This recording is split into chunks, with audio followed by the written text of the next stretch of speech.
This is better than Soviet boxing style. As we go through this video, I'm going to show you something that is.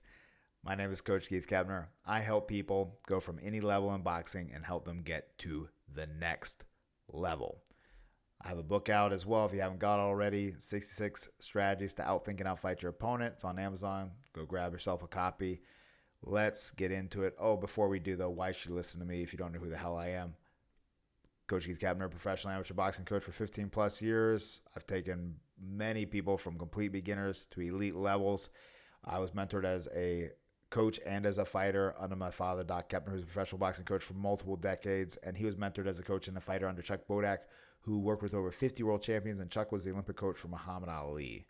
Now, let's jump into what is better than the Soviet boxing style, because this is so talked about nowadays. The latest thing that everyone's talking about. I remember back when I was boxing, it was Mayweather, right? We're talking about the early 2010s, and it was all talk about the Philly shoulder roll and all this other stuff. So, seen all this happen before. Let's go through it, and let's take what I'm going to do my best to do an unbiased look at this whole Soviet style and Soviet boxing style popularity. All right. So, first off, why did the Soviets excel in Olympic boxing and other sports during the 20th century? Great question, because they did, right? They did in many ways. A few different reasons. The first one is they had very good sports science. What does that mean?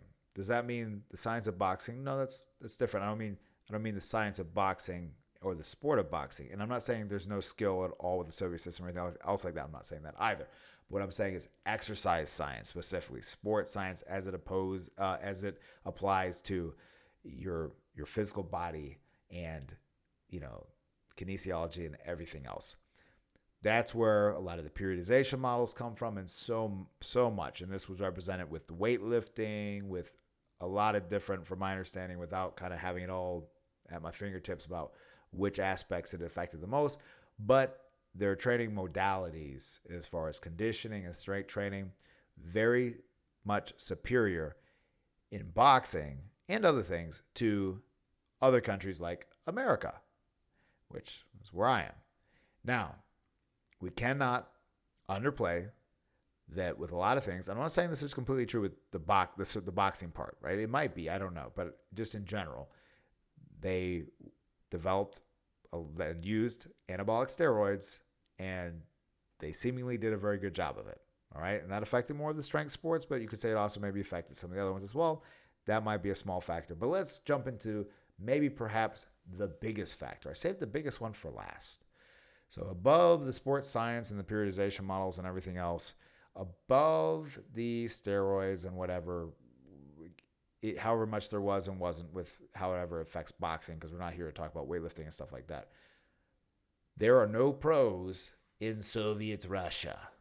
No pros at that time. They don't allow pro boxing. They didn't allow pro boxing in Cuba either at this time, because they're all communists and they think fighting for money is barbaric. And if you think fighting for money is barbaric, well, you got to eat somehow. Are you fighting for food? I don't know. Whatever. Okay? I'm not going to get into it. But there were no pros. So therefore, with other countries that were not communist countries at this time during the mid 20th centuries and whatnot, somebody became very good, they would go professional. With Soviet Russia, you didn't have that option unless you escaped from the country. And it's pretty bad when you got a country that you have to actually escape from to get the hell out of, right? It's not a country that tries to keep people from coming in, right? They try to keep people from going out, right? The wall is designed to keep you from leaving. uh, so, and there were some defectors, right? But this is just how it played out. And that's why some possible boxers that could have gone on to be notable pros from Soviet Russia never got the chance to, because they were closed in Soviet boxing. They had no option. So therefore they go through and they dominate in the Olympics against these guys that it's just a phase they're going through to be an Olympic boxer before they go professional, because that's the goal. And to me, that's the antithesis of boxing. I'm very biased to pro boxing. just so you know, in case you didn't. All right. Now, what made American pro boxing, though, dominant, specifically during the 20th century? What made it so dominant? Let's go through this. And again, I'm American, so there might be some bias here, but I'm going to try to step out of that bias as much as I can. Now, the first thing is that it was America. But America, meaning what? That's where the NBA was, which is the recognized title, right? When we say Muhammad Ali was the heavyweight champion, when we say Joe Louis was the heavyweight champion, when we say Sugar Ray Robinson, as seen here, middleweight champion, we're talking about the National Boxing Association. National Boxing Association, not of Soviet Russia or of Britain or of whatever, but of America, right? So America did have a lock on pro boxing institutionalized, if that makes sense. And you can make an argument for that being good or bad, but whatever. That right there bakes it in to make it essentially more available for an American fighter to excel more, as we saw happen. All right. Now, also though, important thing to not forget, because other fighters from other lands did come to America. Fighters from even to fight Joe Louis from Argentina, from other places, you had guys come. But there were some reasons why they didn't maybe do so well. Obviously not as vibrant of boxing programs, because if you don't have many good training partners, it's hard to get really good unless you actually move or relocate to the United States at that time. And by the way, people still do that. There's still a lot of people, including people from the Soviet Russia system, like Vladimir Klitschko, that adopt a American coach like Emanuel Stewart to help them be more successful. And there's some that don't. Okay, so, and now all that's kind of really changed. Like I'm talking kind of 15, 20 years ago, right? So now the whole world has become way more just mushed together, and because of technology and everything else. And that's why you and I get to talk like this. Now, skills in free society, though. All right, that's a big one too. Okay, I don't have an order on this one, but they're all almost equally important to me. Skills in a free society. Boxing, there's a lot of skills, a lot of techniques, a lot of variety, and that goes hand in hand with it being a free society. So as opposed to the Soviet Russia, where everything was institutionalized and systematized and structured, there's benefits to that, but there's also drawbacks, right? Everything in life is trade-offs, and everything with this type of stuff is trade-offs. Yes, there's a benefit to the rigidness, but then there's also a drawback to that, because now there's not as much creativity, there's not as much inventiveness, not as much uniqueness, not as much variability, which can be beneficial for something like a martial art.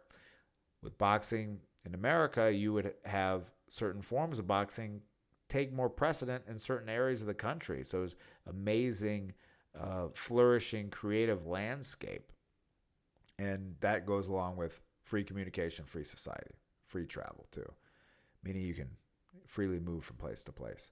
Now, good teachers, right? So you can have that, but you have to have those good teachers. But you can say that type of society produced good teachers. People, coaches that actually taught, that focused on teaching the skills, the techniques, and the details, and took the time to do that.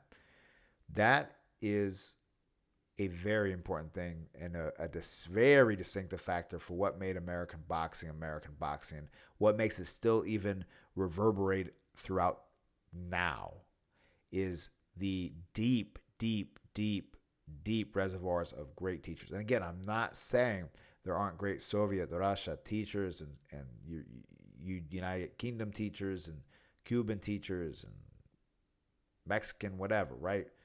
Filipino, Japanese, whatever. I'm sure there's good teachers that you can tell me in every single one of those. But we had such a deep, deep reservoir of that, and I believe that had a big effect on boxing quality and why American boxing was so dominant. And you know how I know this? Because you saw it with the fighters. You saw it when a fighter came from out of the country, generally, not always, but generally, talking about the 30s, 40s, 50s, 60s, and even 70s and 80s, they weren't quite as schooled on technique and the variety of technique and what to do with different situations as the American fighters. Now, also a friend of my father's, I'm blanking on his name, but he's actually the gentleman that got Pacquiao to the States, got his visa situation worked out so he could come over here. He called it in the 90s that the Eastern Bloc countries were going to start taking over boxing, because at that time, he was saying this in the early 90s, they really weren't. It was just, you would have guys come over and they would maybe do a little something and then they'd kind of fall apart. Now, with that shift though, that modern day shift over the past, couple decades now, what led to that shift? Because now it is different. It's way different than in pro boxing than what it was in the 70s, 60s, 50s, 80s, and even in the 90s. And even in the early 2000s too. So what's different? Now, the Soviets, has the open flow. They have the open flow of info, of skills, plus sports science, right? Scientific approach, plus hungry fighters, plus a professional boxing institution. They're able to be professionals there. Guys like Usyk, Lomachenko, obviously like Kovalev, like the list goes on. But again, I think about like with Kovalev, right? He came to the States, he got an American trainer. But Usyk and Lomachenko, they stayed over there. That's one reason why they've taken over some, or the reason, right? The pieces of the reason. Let's go through each one of those, right? So open flow of information, of the skills and everything else. Nowadays, again, like I said, with our society, world society, there's so much blend now where, there's people that watch this channel. I'm so grateful for you. You're all around the world. India, people I work with and talk to, people in Australia, people that in the United Kingdom that I work with and talk with, Germany, South America, so many places. And it's all out there now. And so there's no limits on that like there used to be. Then you have the sports science, the strong, structured training, which is very helpful and very important, which has become also more popular in the States, but it is just so steeped back there to emphasize that. Then you have, because again, too, like with American boxing, historically, we're really bad on that regard. Our strength and conditioning for boxers, very, very, very, very, very archaic, very, very, very old school still. The old school teachings and techniques are great. And yes, and some of the training is great too, some of it. But it doesn't mean you can't augment it with modern day sensibilities and understandings. And the results speak for themselves for the guys that do, which most do at the top level. But you got these guys that get stuck to their, like, old is always better. Hungry fighters. It's a massive thing. Massive thing. You can have pros and have the opportunity to fight pros in those countries. You can have the sports science and you can have the inflow of skills. But if you don't have hungry fighters, it doesn't really matter. And that's where America has really taken a fall in all of these regards, actually. But mainly in the hungry fighter category, in my opinion. You have these guys that are coming from these other countries that they are willing to just die in the ring if they have to, go to war. They're tough as nails. There is no excuses. It is the antithesis of what boxing was in the United States and is generally no longer. I'm not saying there's not guys out there now that are like that, but there's definitely less like that. And the ones that are a little bit like that are less like that than the guys of old. And it's because of many things, but regardless, America has fallen back in that regard. Hungry fighters, we're spoiled. Then we're spoiled as a society, really, as far as we're getting killed by comfort. Then you have the skills, the teaching. In America, I've heard other people talk about this. I've heard Roy Jones talk about this in the past 10 years, and my dad would talk about this. So many people. These guys in these gyms a lot of times aren't teaching anymore at all. It's maybe because they were never taught or they forgot. It's a few things, right? I've seen a few things where it's like, yeah, that guy actually does know something, but he's not teaching it because he's lazy or he forgot about it or whatever. And then, so just over time, a lot of this stuff gets lost. So even with more information, it still has gotten lost. And at its worst, I would say it was like the mid 2000s and 10s. But then as social media's come out, it's gotten better in some ways. But because there's more access to information, now there's more junk in the system. And more junk in the system is not a good thing, right? Information with no wisdom is very detrimental and very dangerous, all right?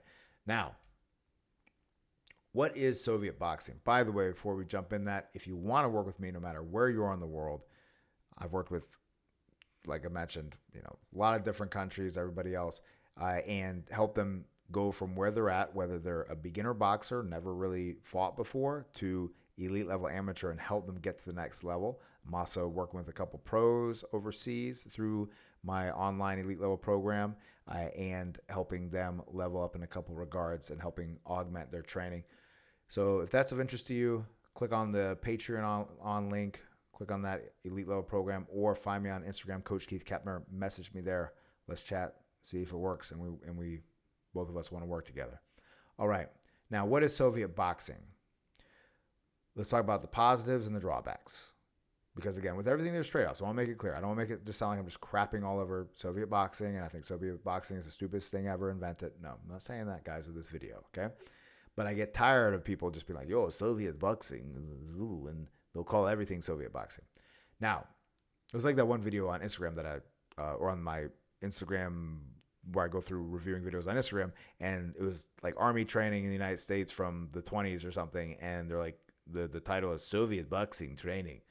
It's old school boxing training from America. Like, what are you talking about? All right, positives of Soviet boxing training. Number one positive, massive big positive. I'm all about it. The looseness. But does that come from Soviet Russia? No. Where do I get the idea of teaching looseness? I get it from my dad. Where did my dad get it from? He got it from Chuck Bodak and Tony Zale, who were his two coaches in the CYO gym. He worked way more with Chuck over the years, but he even sparred Tony Zale, who's a two-time world middleweight champion. And Tony Zale would tell all the kids that, hey, you get loose, you go to the top. He said, until I got loose, I was going nowhere. And Tony Zale didn't get that from Soviet Russia. He got it from American boxing, which, again, I'm not trying to say Soviet Russia stole it from America either, but, smart people arrive at the same conclusions. Now, and because of America's poor teachings, I think over the past few decades, we've lost so much of the emphasis on that looseness. I think partially because of the amateur programs and things like that, and a few different things. And guys have gotten a lot tighter, and it's been a detriment. So therefore, when you see guys training to throw punches like Sugar Ray Robinson and Muhammad Ali, you think that's different. But it's like, nah, like you watch the videos of the Soviet boxing training, and it's like, yeah, they're throwing punches like old school fighters throw punches. What's the issue? Anyway, bouncy rhythm. Another thing that is positive about it, right? Fighting in a rhythm. That's something that, again, it's not like you have to fight in a rhythm, but it is very helpful for a lot of people to fight in a rhythm. There's guys that break that concept, classically someone like Mayweather, but fighting in some type of rhythm, having some type of balance to your feet can be very helpful. Again, I think about a boxer I like a lot, Evander Holyfield. He didn't get it from the Soviets. He's very bouncy. Or, of course, Muhammad Ali, right? Really, Soviet boxing, they all basically train to fight like Muhammad Ali, minus they don't have their chin up in the air. Now, they do good in and out with the feet, kind of almost borrowing from that fencing type mentality that more of the European fighters have, right? Being straight up and in and out. But there's a benefit for that, specifically for a longer person. The ability to just strike and out. There's a reason why fencers do it, because you don't want to get stabbed by a sword or whatever. But with boxing, you don't want to get hit by a punch, right? And so a lot of straight punches in and out. Excellent conditioning, world-class conditioning. They're always conditioned. That goes part and partial to the discipline and the toughness and the regimented nature of them, where it's like you are prepared. You are 100% prepared. Think about Drago or whatever in the Rocky movies. That is the antithesis of you are prepared to go to war. You're not like, oh, I've been partying and I'm like half-ass prepared. No, you're prepared. Tough. They're basically all tough as nails. And in those societies, you don't succeed unless you are tough.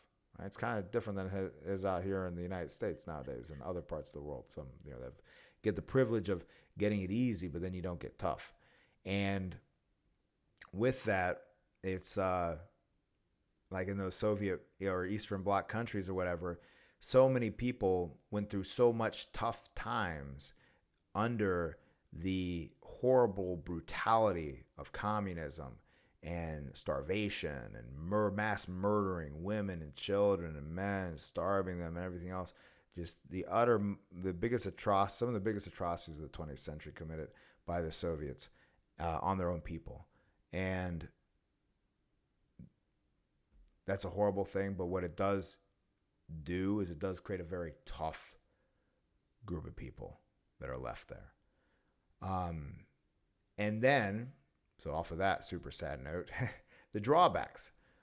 Almost zero body work in Soviet boxing training. I can't think of seeing them train throwing body shots, but generally they don't throw many body shots. Again, kind of thinking like Muhammad Ali. Now, Muhammad Ali, to be very clear, did throw jabs to the body and did sometimes throw a hook to the body. Contrary to, it's like, again, talk about the internet age. Mike Tyson, I think maybe was the kind of first person of recent time to be like, yeah, Muhammad Ali didn't throw a body shot. Never threw a body shot. And then everyone just repeated it like a parrot. And it's like, yeah, he threw very little body shots, like very little. And as he got older, he did throw no body shots, basically, if I remember correctly. But he at least threw jabs to the body. Like, I remember one of his classic things, he jabbed the body, left hook up top. One thing I stole from him. All right. Now, there's also no inside body, but think about no body shots or very little body shots. All right. Let's just say very little, right? Let's say a quarter of the amount of body shots that you could emphasize with a fighter of throwing. A quarter. Now you're missing so much of the game, right? It almost makes me think about with like hearing John Donahue talk about jiu-jitsu, or talking about the leg attacks, right? Where traditional jiu-jitsu, or at least what was common at the time, it was all torso and above, right? Everything was a choke or something with the arms or shoulders and things like that, but no leg attacks. It's like, well, you're forgetting half the body, right? That you can legally attack in the sport. Think about it. You as a fighter, if you only do head attacks, if you only punch for the head, you are forgetting about half of the body that you could be scoring on, creating damage, knocking someone the hell out, setting them up for a head attack, so many things, all right? Then almost zero inside fighting. So little that I'm going to say there's no inside fighting in Soviet. Correct me if I'm wrong, if you can think of, but watch the whole video before you correct me if I'm wrong. No inside fighting. I just don't see it trained. It's really, again, that in-out, loopy, flowy thing, right? Then more suitable for a longer fighter, right? Again, think about your antithesis of like a Soviet style would be like a Muhammad Ali, who's not Soviet at all, who's very American, but that is what that is. Then focus less on hand blocks and head movement and more on feet only, right? That's a downside, because you want to have, in my opinion, about 4 to 5 ways to stop every single freaking punch. And if you only have one way or 2 ways, and that is generally just to step out of it, that becomes problematic, particularly over the course of a long fight. Now, again, think about the Soviet Russia boxing system designed to be successful in Olympic boxing, which was not as many rounds. Over more rounds, it becomes more of a problem. These things become more of a problem and are more suitable for amateurs. Now, let's not move the goal post. Don't move the goal post. What do I mean by this? All right. And that's why I said, hey, watch the whole video before you answer something, maybe like a question I asked you guys. We can't just say, well, everything is Soviet. So if Soviet style includes everything, then there's no style.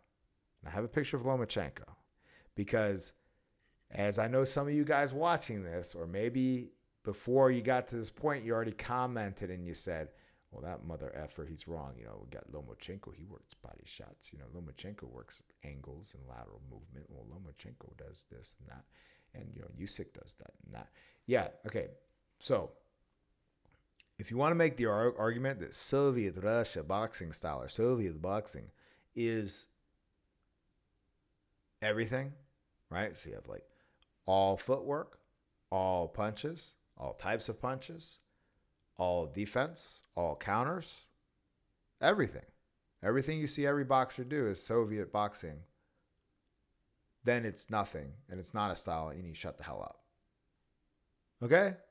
So, sorry for being a little mean, but just I get frustrated because for a few reasons, right? But let's not move the goalpost down and say, well, there's this one guy that he does that, or there's a few guys, and again, you're kind of saying that it's not a style then at that point, all right? So I'm talking about the stylistic factors. But I could agree with you.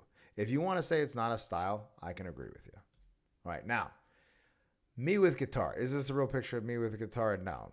Is this what my room looked like? No. It's what my room looked like if I had like a lot of money when I was a kid. My parents wouldn't buy me crap like this, and I was honestly too embarrassed. But I was all into metal and stuff for a period of time, and I played guitar for a long time. All of this stuff with people getting focused about Soviet Russia boxing style, it makes me think about the guitar. Now, how so? It makes me think about me with the guitar. So my first love was art, and then I got into music, and then I got into boxing. So before boxing, the thing right before that I dedicated a good amount of time to was playing the guitar. Played in a couple bands, everything else, metal music, and then I'm onto like some jazz fusion stuff. But most of the time was rock and metal. But what was one of the biggest barriers of me with that was, one, I never had a lesson.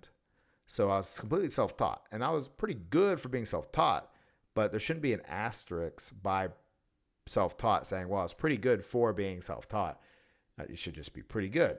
What was the problem? Well, if we're self-taught, we don't have a teacher that can help guide us and give us feedback, because that is the value. You can have all the knowledge in your head but not have the wisdom, or if you even do have the knowledge and the wisdom, you need the feedback from a teacher that those eyes from the outside that has knowledge and wisdom that can make those adjustments and let you see outside of what you see. Now, that aside though, I learned guitar for rock and metal. That's a problem because it limited me as a guitar player, and it made me less of the guitar player I could have been if I would have learned how to be a better guitar player, or how to be a guitar player specifically in the beginning, and then double down more on guitar, on hard rock and metal later. All right? And the same thing goes with boxing. Learn your foundations, learn your positioning, learn everything that goes with boxing that is universal with all boxing styles. Then, after you've done that for a period of time, quite a period of time, then you worry about your style, okay? But guys make this mistake. They're starting out and they're like, yo, dude, that style looks cool, man. I want to do that. And that's what draws them to boxing. And that's awesome, man. Like, cool, man. If you like that, dude, more power to you, brother. I love it, or sister. But remember, if you're going to do that, pull yourself back, focus on the foundation. Does that mean as you're a beginner boxer, you can never do the bouncy, whippy punches thing or whatever? No. It just means that don't spend the majority of your time on it. Spend your majority of time on classic foundations. Do not neglect all of your tools defensively and offensively in every which way, because it will bite you. It will be a hole now that you have to go back and fill. And if you have to go back and fill it, then it might be too late, frankly. Okay. Now, and the last thing that I wanted to connect to that as well is, let me use jiu-jitsu as an example. Our awesome black belt that we have at the location here in Athens for X3. X3 is a company that I'm partnered with that has multiple locations, and we're expanding rapidly. So he's a black belt in jiu-jitsu, 10 years. And the way he was saying it was wonderful. He said to me around the time, within the first month of me meeting him, I was asking him about different belts and different levels. And he was talking about how, white belt, you learn kind of how to just survive, right? Think about how that applies to boxing. You're just kind of learning how to survive your first little bit. Then you get to blue belt in jiu-jitsu, which means you're able to launch attacks. And think about that with boxing too. Like, you get to that level where you're able to launch intelligence attacks that work against decent people, right? You can not just winging stupid punches that might land or might not land against someone that's not very good. Then when you get up to a purple belt, which is the next one in jiu-jitsu, then you're going to be working on refining your style, right? And then from that to brown to black, it's just a continuation of refining your style, reinforcing the foundations and things like that. But I see so many people with boxing, if we were to compare it to these jiu-jitsu belts, they're a white belt, and then within 6 months or a year, they're like, I'm a purple belt. And you're like, no, that's not how it works. You got a whole blue belt in between there that you got to spend quite a bit of time in before you go up there. And time again, I'll have guys 5 fights in, 10 fights in, even 15, 20 fights in. And they're like, I'm ready to just double down and refine a style. I'm like, no, you're not ready for that. We are still building some foundational things here, my friend, that you have not got down. All right. Now, let me tell you a fast story about Jonathan. Jonathan's not his real name, and this is not a real picture of Jonathan. Why? Because I want to protect the innocent, right? I don't want to embarrass him. But he's a guy that I work with online, and he was all about this Soviet boxing style, and a little bit intrigued by some other like specific styles, but this was the big one he was harping on, and elements of it work for him. But what he and I did after me going through a whole long talk with him is I helped him understand the importance, go back to foundations, going back to rebuilding some things that I saw were gaps that he was missing that was causing him problems in his sparring and in his fights. And we built back anew and filled in the gaps that were created by him solely focusing on this one style. And then the results started coming in a few months after that, where he started doing better in sparring. He started being able to be more controlling in certain situations, namely inside fighting and body shots, but also in other ways defensively. And then it started translating to his fights. And now he is a much more well-rounded, effective fighter that feels confident in every situation. He used to panic when he would get put in certain situations in the ring. Now that doesn't happen anymore. And it's just a phenomenal thing to see. So I just wanted to share that with you guys because that is, again, just the proof of why I'm so passionate about going back to that foundation.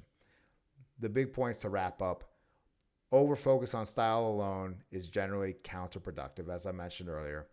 If a style does something well, steal it. Okay, so remember that. Like I'm saying, you see the way that, like, there's that video that goes around of those guys really practicing really loose punches in some Soviet boxing training thing back in the day. Like, it's a colored film, so it's like, I assume it's from the 80s maybe, or the 70s. But it's like, dude, steal that looseness. Absolutely, man. Take it, right? You see those things you like, take it. But again, foundation. It's easy to argue that within reason, all stylistic fighters would be improved by having more answers, and most high-level guys do have more answers than you realize. I use the classic example of that just because it was so funny when I heard him say it, of Conor McGregor. No, I'm not about to talk about MMA because I don't really care about MMA. But not that I don't respect it, but it's not my thing I focus on. But when Conor McGregor fought Mayweather in that fight, or whatever that was, I remember Conor McGregor afterwards being like, "Oh, I was so shocked. He came at me with..." Conor McGregor's not British, he's Irish, but I can't do an Irish accent. Anyway, but he said he was shocked that Mayweather came at him what he said was a Mexican style. I didn't think he knew how to do that. Well, do you think Mayweather just only what McGregor said? I thought he was going to do a Philly shell and blah blah blah. And again, that's the problem when we think in terms of only styles. If we think only in terms of styles, then you will be like, well, I'm just this style, and you don't have all these other answers, and then you'll be sad to find out that as you go up levels as a boxer, you can take my word for it, against the elites, like the actual elites, they can adjust in many different ways. And if they can't, they're going to get exposed pretty soon if they're not exposed already. But the guys that last and stick around, they can adjust in many different ways. They have many different tools in the toolbox, and they're not stuck to only fighting Philly shell, whatever, Soviet style, Mexican style, whatever random thing you want to come up with. All right? The last thing, fundamentals are greater than styles. Fundamentals are greater than styles. It doesn't mean that styles don't make fights, meaning when you're matching, like the famous line from Eddie Futch, when you're matching guys up and looking at how they complement each other in a fight, you have two counterpunchers going against each other. That's going to be a pretty boring fight, for instance. It doesn't mean styles don't make fights intriguing and make them what they are, but in terms of your effectiveness as a boxer, fundamentals trump style. All right, guys, hope you enjoyed this video. If you haven't bought my book already, check it out on Amazon, 66 Ways to Outthink and Outfight Your Opponent. And then if you want to work with me, either message me on Instagram or hop on the Patreon page, and look out for the next video, guys.